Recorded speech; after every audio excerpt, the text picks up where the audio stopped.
Hello and welcome back. You can see that training is done and we got an accuracy of 99.69% here. So pretty good, right? So let's actually compare this to the basic model which we had at the beginning. So only dense layers, we got 82 at max, right?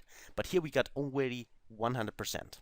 So that looks amazing, right? Well, not quite, because we need to first test this. So we need to say, in this case, let's say model.evaluate here, and specify the test images, as well as the test labels, right? Test labels, like that, and let's actually take a look whether this model is really so good as we think it is. Well, you can see that here, okay, we are done, and the loss is 1.74, and the accuracy is 56%.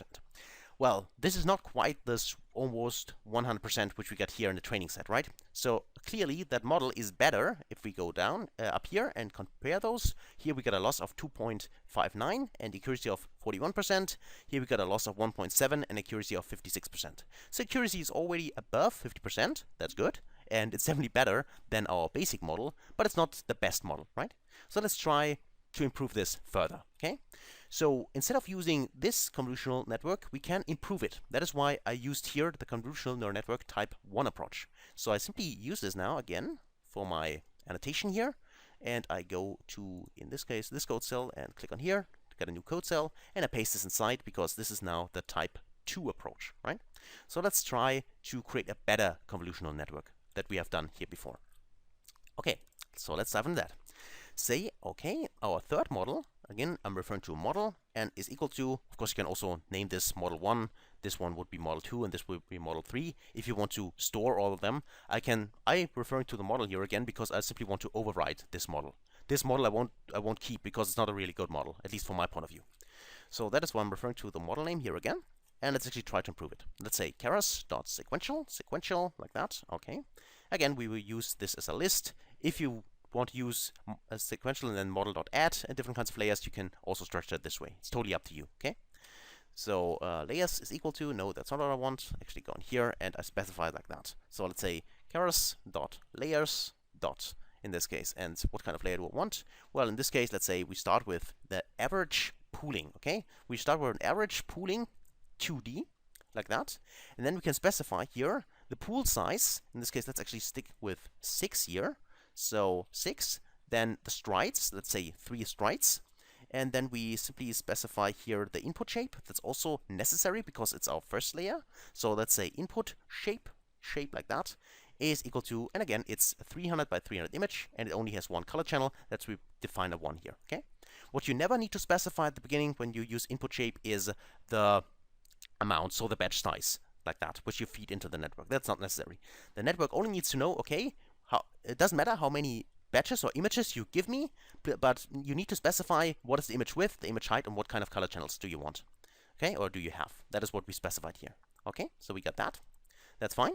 So that's our first layer. So we use already an average pooling, a pooling just to make the images, or basically the whole image smaller, right? So we pool the data just to make it smaller, and then we go here and add a new line. So let's say keras.layers.conf2d, conf2d, 2D, not 3D, but 2D, and again we're referring to the same as we had before, 46 as our filters. Then the kernel size for the filters will be 3, and the activation here will be the relu again. Okay, let's call it relu.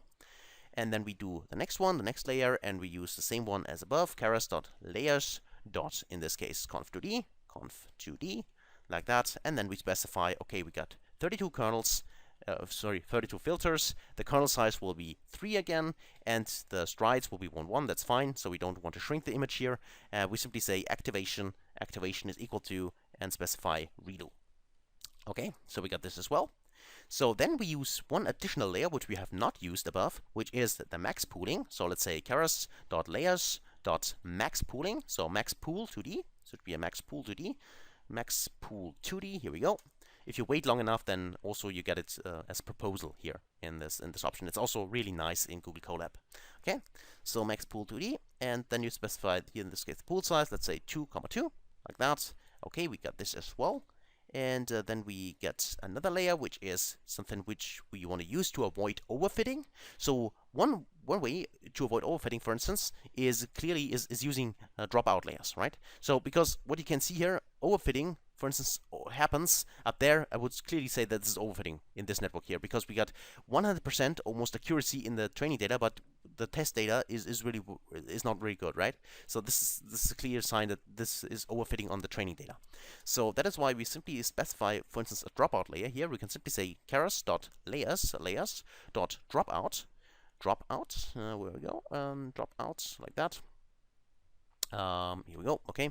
And we need to specify, okay, what is the dropout amount. So, for instance, 0.5 simply means that 50% of all the neurons which we had at this point will be they will be cut off, if you want, right? So they won't get the data and send the data to the next layer. They will simply turned off, if you want. That's what the dropout layer allows us to do. And it's a really high number, but still, I think this is something, of course, it's kind of a hyperparameter, right? So how many dropout layers you want to use, what kind of dropout you want to use, this is something you need to play around with. There is no, this is the best approach always. That doesn't work that way. Neural networks are, by their own nature, something which you need to explore. You need to try out different things, okay? So, and we'll see this actually later on. I will show it to you how we can basically get this better, or how we can find something which helps us to find out what's the best parameter. But we'll cover this in the next video, okay? So here we say keras.layers.dropout 0.5, that's fine. And then we add another flatten layer, keras.layers.flatten, like that.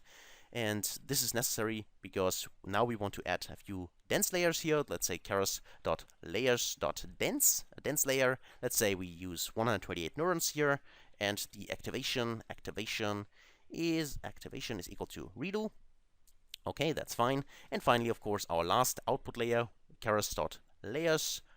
In this case, dense again. We need 3 outputs because we got rock, paper, scissors. So basically 3 classes, which the image could be. And then the activation is equal to NSPay softmax, like that. Okay. So we got this as well. And then of course we can close our model structure. So the model actually is defined, what it should look like. And then again, I'm referring to model.compile, compile like that.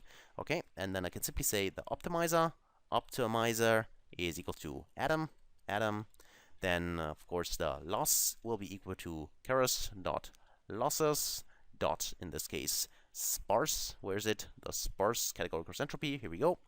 And then of course we also can specify the metrics. Metrics is equal to, because we want to of course use accuracy. Why accuracy? Because we got a multi-classification problem. So basically classification problem in general could also be a binary one, but then accuracy is a good measure, right? Don't use accuracy for regression problems, okay? All right, so that is that. And then of course we can train this model. It's called model.fit, and then we specify the train images, and then also the train labels like that. And then of course the epochs is 5 like that, and the batch size is equal to 32. And why these parameters?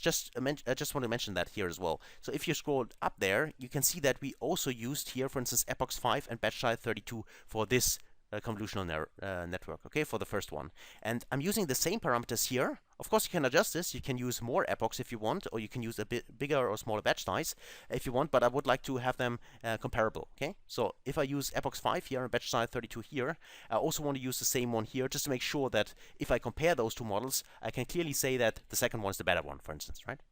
So, okay, that is that. And now I can run this. So I'm clicking on the run button here. And then, of course, I will end this video. Oh, here, let's see, a type error, keyword argument understood, activation. Okay, I misspelled something here. That's also something which happens quite often. Here we go. There it is. Of course, that doesn't matter. Just run it again and just take a look and see what the training starts. Okay, it starts, and it's already starting here. Oh, that's pretty fast. So we can actually do this in this video. So let's actually run it and take a look. Okay, here we go. This is why GPO is so great, right? So it's pretty fast. Again, you can see that the accuracy is also 99.76%, so it's actually kind of similar to what we had here in our first approach when we used the convolutional network. But then, if we now use another code cell here, and now the most interesting thing is, okay, what about the testing, so the unseen data? If we now call it model model, in this case, .evaluate, evaluate, like that, and we specify here the test images, as well as the test labels. Let's take a look, labels on our new structure, and let's actually run this again, and let's see what we get, right? So we get the training here, and we already get here, okay, the loss is 0.85, and the accuracy is 7.2%, or 72.85%, right? So this is clearly the winner right now, right? So if we take a look back there, here we get the accuracy for this first, or let's actually start here, right? So the basic neural network approach gave us an accuracy of 82% on the training data, but if we take a look at real world, so unseen data, we got only 41.67%, so pretty bad actually. Then we started and created another convolutional network here, which gave us then here with let's say a default or simple convolutional neural network, which gave us then an accuracy on the training dataset of almost 100%, which is awesome. But before we really are too happy about that, we took a look at the unseen data, so the test data, and we saw that, oh, the accuracy was only 56%, which is clearly better than the default neural network, of course, but it's still not really great, right?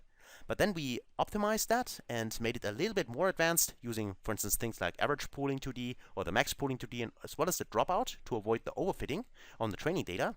And then we trained the network. Again, on the training data, it's almost 100%. That's fine, but the most interesting thing is what is about unseen data. So if you want to explore this or want to use the model now to predict unseen data, so real world data, then we got an accuracy of 72%, which is already better, of course, than the 56% here, as well as the 47% or 41% here, but still it's not the best one, right? It's 72% is good, but maybe it could be better, right? So let's figure out how we can try to improve those 72% in the next video. Until then, best guys.